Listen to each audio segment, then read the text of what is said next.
Surrounded by hatred and trapped by fear. I'm in a box. I've got no place to go. If I follow my mind, I know I slaughter my own. Help me, I'm the prisoner. Won't you hear my plea? I need somebody, yeah, to listen to me. I beg you, brothers and sisters, I'm counting on you, yeah.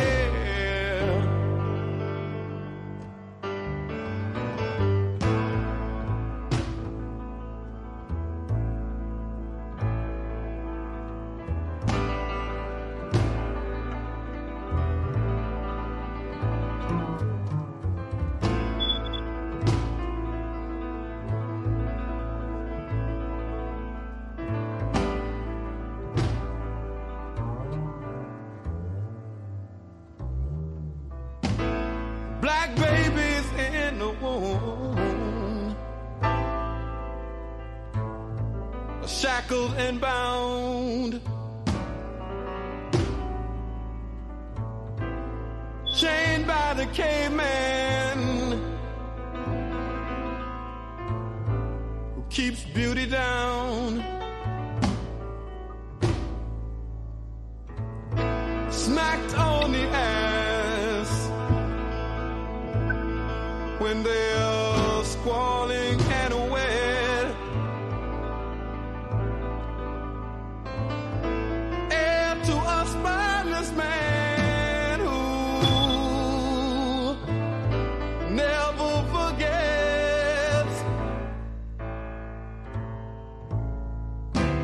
never forgets that he's a prisoner. Can't you hear my plea? 'Cause I need somebody, Lord knows, to listen to me. I'm a stranger to my son who wonders why his daddy runs, yeah.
Peace and love, family. Welcome again to the NEPPC podcast. I'm Brother Frank, and I'm with former political prisoner Abdul Islam. Today's episode, we focus on 2024. So welcome to the new year. Happy New Year, everybody.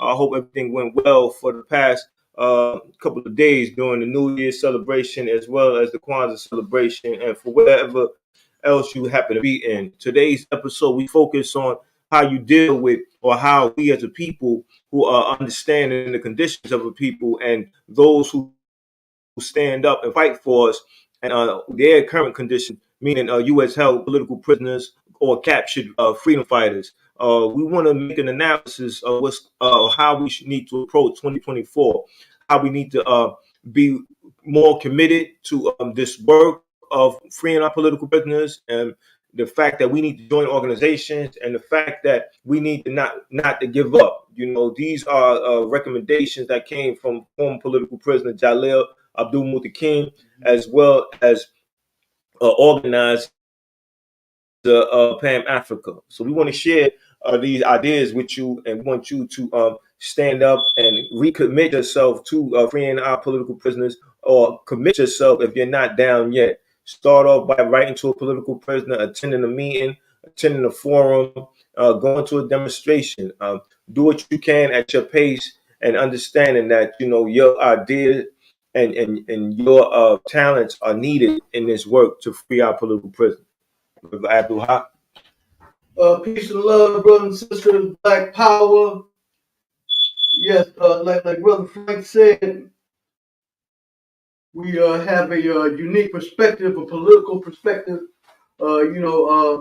Being in a new year, and as revolutionaries going to a new year, we are not in the spirit of partying and blowing horns, hooting and hollering, getting drunk and vomiting in the street and fighting fighting each other in can.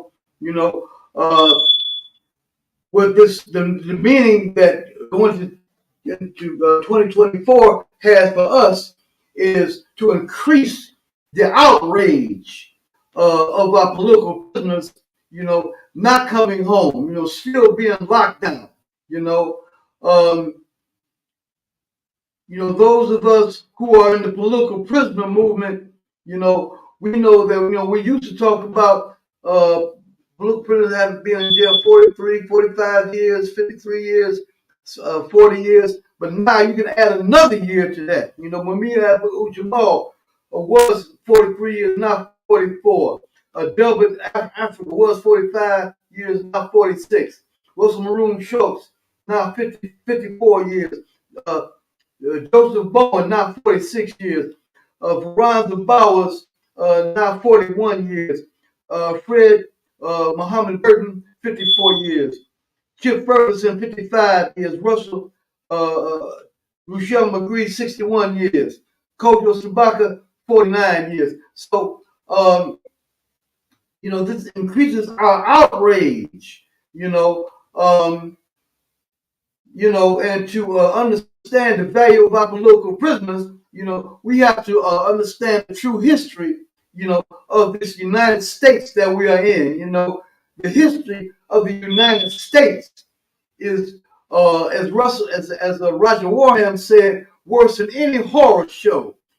Worse than Frankenstein, Dracula, the Wolfman, Godzilla, all of them. The history of this thing, you dig, it's a history that they don't want us to tell about right now. They don't want us to talk about. People are being silenced. People are losing their jobs, for telling the truth about what's happened, in America and around the world, And if we listen to the TV, we'll be, our mind will be a world of unreality. We won't be living in the real world, making decisions and thinking in terms of reality. Real world decisions.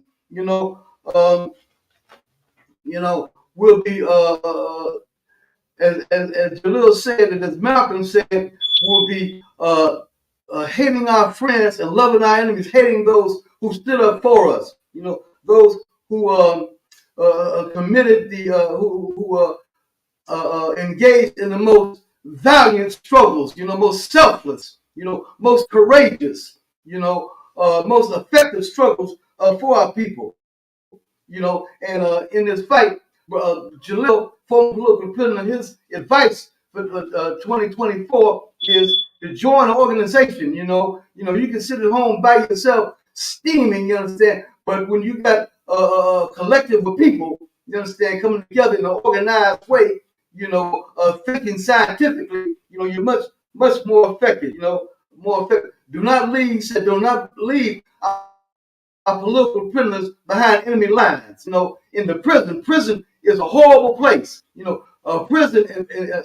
Prison attracts employees that have the KKK mentality, and what they would love to do, as they did to slaves, was to take away your humanity, destroy your manhood and womanhood. And in spite of all that, our political prisoners stood up. Our political prisoners, in dealing with the worst enemies that mankind has ever faced, have proven to be the best of us. So we must respect this. We must, fight to free them all. So as we're going into 2024, we understand that all our political prisoners are going through another year of being locked down. So this means that we must, in the spirit,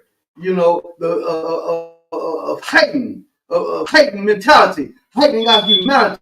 We must heighten the fight, just like people make all kind of noise and fire firecrackers and do all type of silly behavior. We got to do some sensible stuff. And fight those who fought us. Sister Pam Africa said to tear it down, to raise all kind of sand, tear it down. Come together. You understand? And togetherness in our numbers, feeling the great power we have as a people, to stand up and to fight against fascism. The fascism, indeed, you understand, is visiting us. Is here. Fascism is here. In a poem I just began to write, I said that Hitler's crime partners, want to do the electric slide on your mother's grave. They want us to line up with them as they wave the Confederate flag, and do the James Brown, and act like they are friends, but indeed we are clear on friends and enemies, So in 2024, turn it up, turn up the steam, like Brother Chalil said, organize, come together, as an effective force, tell the true history of what this stuff is all about. Like I said, people are being fired. People are even being locked up for telling the truth about what this system is about. For example, Israel is saying that what they're doing in Palestine is humanitarian. You understand? Murdering babies, baby killers, which the U.S. is down and dirty with. Stealing land. Destroying villages. They're calling that humanitarian. And in the same tone, the same method of lying, the United States talks about a democracy. In spite of its horrible history. And we understand. Some of y'all that went to karate school, what did they tell you the first day you was in there? Hit the enemy where it hurts the most. So they're letting you know what hurts them the most is the history, So expose the history of what they've done to our people, or what they're doing have done around the world, and are doing right now. Absolutely, and in order for you to be able to expose them, you have to do some serious historical research. Right. And you educate yourself, you educate your children, you educate your community. But you don't stop there. You decide that as you educate each other, you have to come to the point where you say, okay, we know this, so now what are we going to do with this knowledge that we have? Now you apply it. You organize people. You attend demonstrations. You attend meetings. You decide what towns we have, what resources we have, and you take it from that point on. You find out what's going on in the lives of political prisoners. You write them, they write you back. They let you know when they come into the board. And when they come to the board, you make sure that you organize enough people to write letters on their behalf. And then when the board responds to you, you ask them why did they respond the way they did if it's not in the way that you would like them to, because you are a taxpayer, you do have power, and they built a prison, the prison industrial complex with the taxpaying dollars. So you got to ask yourself, what am I going to stand for, and I'm not going to stand for. And we all should only be standing for justice. And if we truly stand for justice, then we are going to commit ourselves to the fight in 2024 to free U.S. held political prisoners. They've been doing 30, 40, 50 years. They come home and barely have any life left. So let's do what we have to do more in 2024 to bring them home. So when they do come home, we can give them as much love as possible. We can let them know that, they were not forgotten. They were prisoners of war. We don't leave no soldiers behind. We recognize that people of African descent, oppressed working class people have been at war with the system, with the state, since the inception of the United States. And we have to be very clear on that. So now we know what position we need to take, and we need to know how we need to take that position, because that position must not be taken lightly. We must take it seriously, because as things continue, right, those who have power are not going to relinquish anything, right? They're going to continue to doing what they're doing unless they are met with some force. And we are that force. We just have to be organized. The key is being organized. What does it mean to be organized? It means to, be rational when you make your decisions. It means to join a group of people, to present your ideas, and not always to expect your ideas to be accepted, but to realize that you're making a contribution and you are doing things in the interest of the collective. And once you do this, you understand that, there's gains that can be obtained. And once those gains are obtained, then now you have a further momentum. And now you are able to let others know this is what we were able to achieve, that we are able to achieve things. So people don't think that you're just coming together for the sake of feeling good. You're coming together to carry out an objective. So in 2024, that's what we need to be doing. We need to commit more to the work of being in an organization, because that's when you're very serious. And that's why we of the Northeast Political Prisoner Coalition invite you to join our monthly meetings. 347-679-3936 is one of our numbers that you can contact us at, as 347-679-3936. That's my personal cell number. My number belongs to the people. So we invite you to call me and discuss the next meeting, and we'll let you know, how we're going to take from that point on. Let's take this serious. As the brother told you about what's going on in Palestine, more people are being outraged, but it's going to take more people to be outraged for this to actually come to an end, because this is happening at our current time. And this is like in the past when the indigenous people were wiped out of their land, and if we're bothered by that part of history and we weren't around for that to do anything about it. Still the same system. Exactly, the same system. Those same ideas are alive. And, they're given more strength by those who choose not to take a position, right? That's what happens when the oppressor is doing something and there's no backlash from those who are there oppressing. Then they continue to do what they're doing. It's only the backlash, the response of organized people, of disciplined organized people, that lets the oppressor know that, that those tactics are not going to be tolerated, and their position of power can be in jeopardy if they continue. So we have to study history. We have to discuss history with our family, and we have to commit ourselves to an organization. Just like you have a family, right? You go to a family gathering, you do your part, you bring a certain dish, you come at a certain time, you carry out the instructions that you've been given. It's no different in a political organization, grassroots political organization. You're given a task. You might be given a task to write a particular article that'll be utilized to raise the consciousness of people.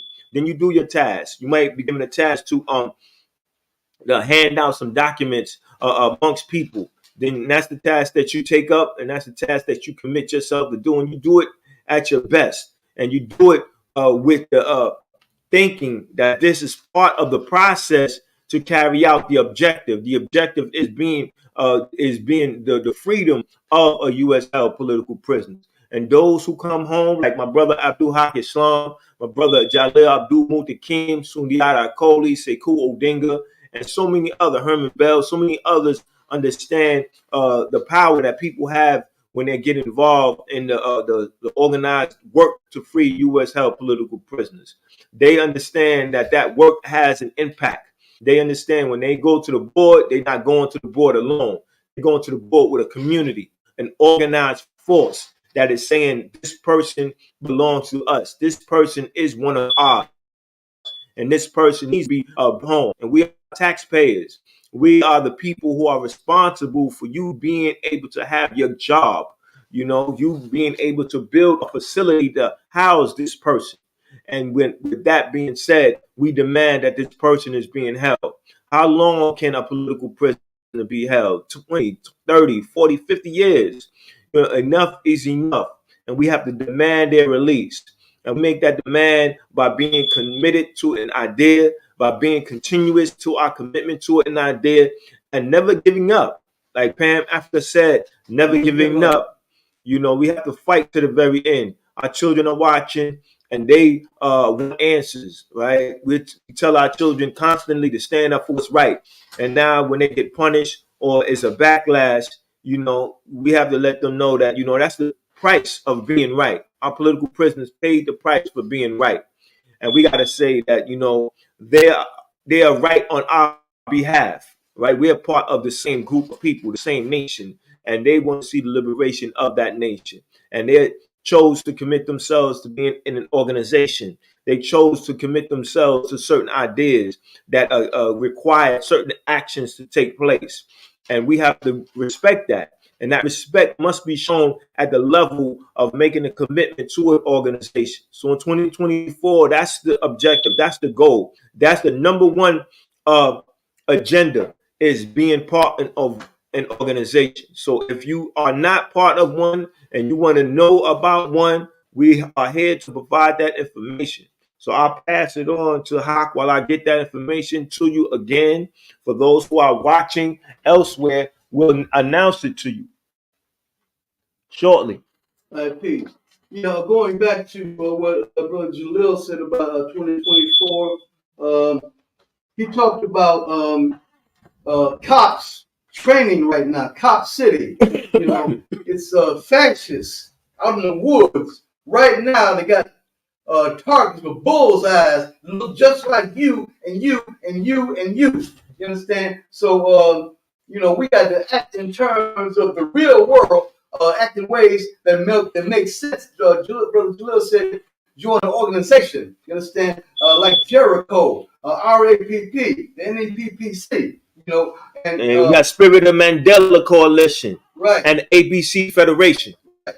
And, you know, to organize in ways that make some sense. You know, it don't make no sense to organize and try to mobilize people, you understand, to try to appeal to the conscience of some people who ain't got no conscience. You understand? To turn the cheek, you understand, and let them just hit you harder on the other one. You know, we got to deal with what's happening in the real world, and you know, we're really in a war situation. So our activity has to be in that spirit of war. You understand? Making war on falsehood, on false teachings. And Sister Pam said to turn off the TV, you know, the internet, you know, and all these devices that they use to fool our people, you know, to organize, to listen to what the revolutionaries are saying, to those who they want to keep in jail forever, you understand, to tell them the truth, you know, those who they have an extreme hatred for,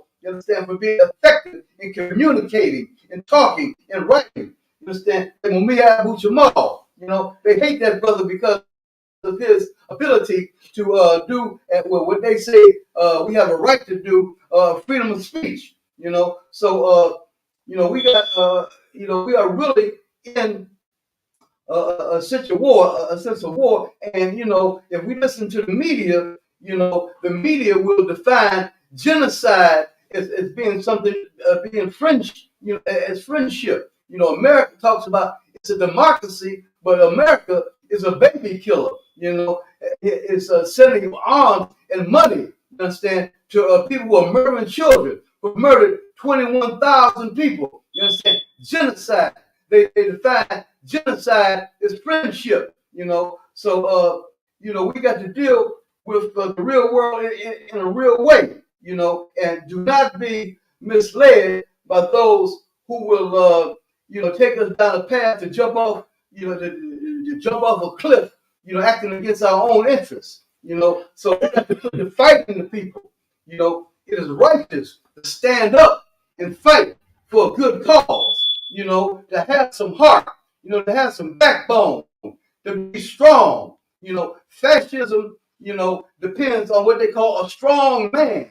You understand? But we got to be stronger people, stronger men and women. You understand? To stand up to a strong man like the orange man is going to be the next president. Y'all know who it is.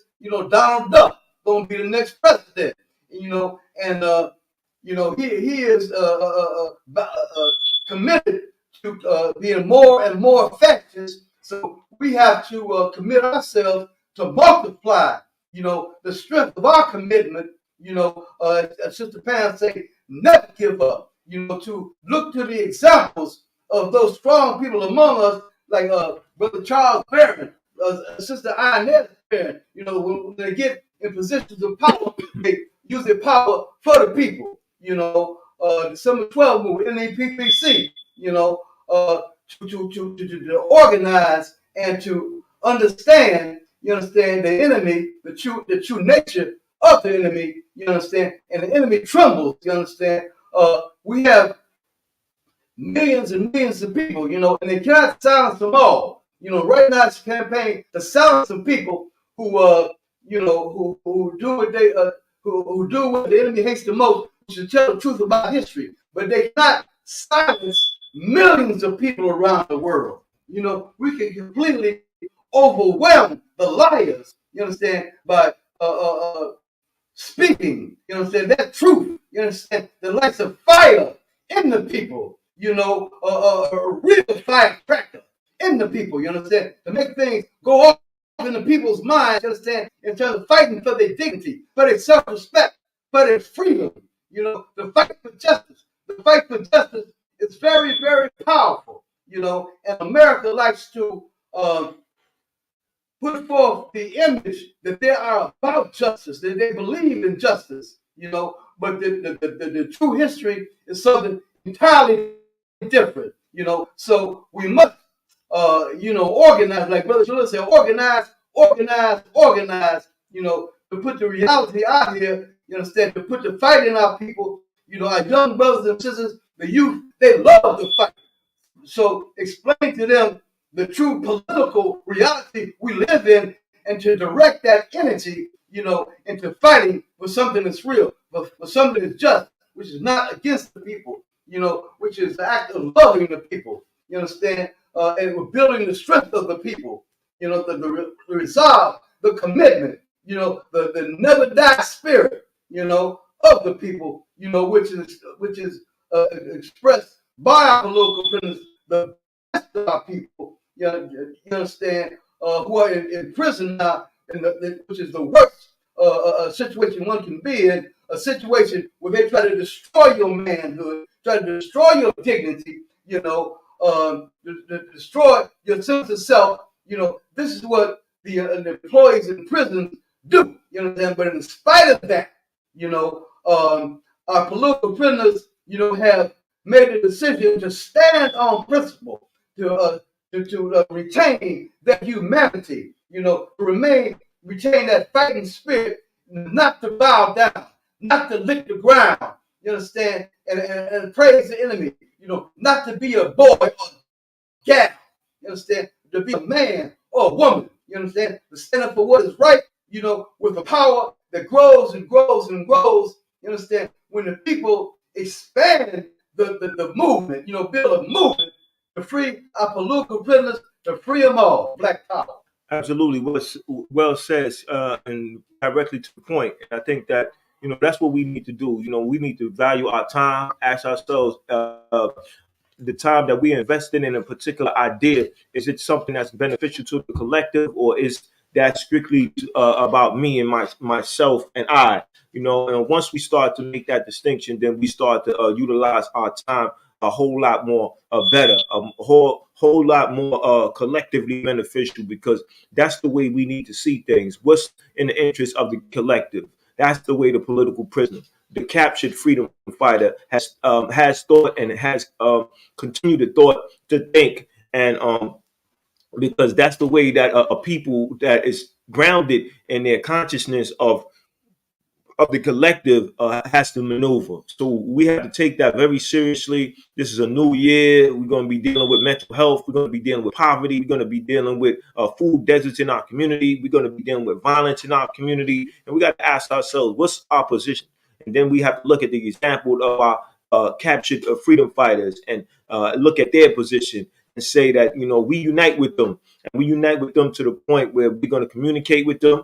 We're going to incorporate their ideas into our action, our organized discipline action. We're going to focus on the community, being out in the community. As you said, we posted our support for what they're doing in Queensbridge every Thursday from the hours of 6 to 8. And my brother, Sugar Ray, Transform America at the Jacob Reese Community Center. They're doing with they have a grievance support group, and captured freedom fighter, political U.S. held political prisoner Veronza Bowers. He endorses this work, and that's the connection we want to make. That's the way we want to develop our relationship as an organization that represents political prisoners inside a community. So 6 to 8 every Thursday at Queensbridge. You have something going on in your mind that you need to get it off.